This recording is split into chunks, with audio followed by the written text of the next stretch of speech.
J'ai vu aussi qu'il y avait une différence entre un bien qu'on va mettre en location pour générer du revenu locatif et un bien qu'on va acheter pour soi. Effectivement. Et là aussi, vous avez plus de marge, c'est-à-dire que vous allez pouvoir en donner plus pour un bien pour soi que pour un bien en location. Exact. Pour un bien en location, on va demander un effort propre plus important parce qu'on est dans un autre schéma. On n'est pas dans le schéma de mon habitation propre. On est dans un bien, alors je vais pas dire spéculatif, c'est pas le bon mot, mais c'est un bien d'investissement. Et donc là, on va demander un effort propre plus important au départ. Mais ça peut être étonnant parce qu'en préparant l'émission, on s'est dit mais pourquoi pour le bien de location, pour un bien qu'on va mettre en location, ils prêtent moins? Parce qu'on pourrait se dire aussi, bien qu'on met en location, revenu supplémentaire.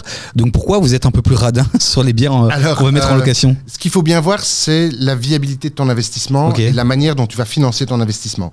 Si tu es déjà propriétaire d'un bien, tu viens de le démarrer et tu te dis je vais me faire un revenu complémentaire, je vais acheter un bien que je vais louer.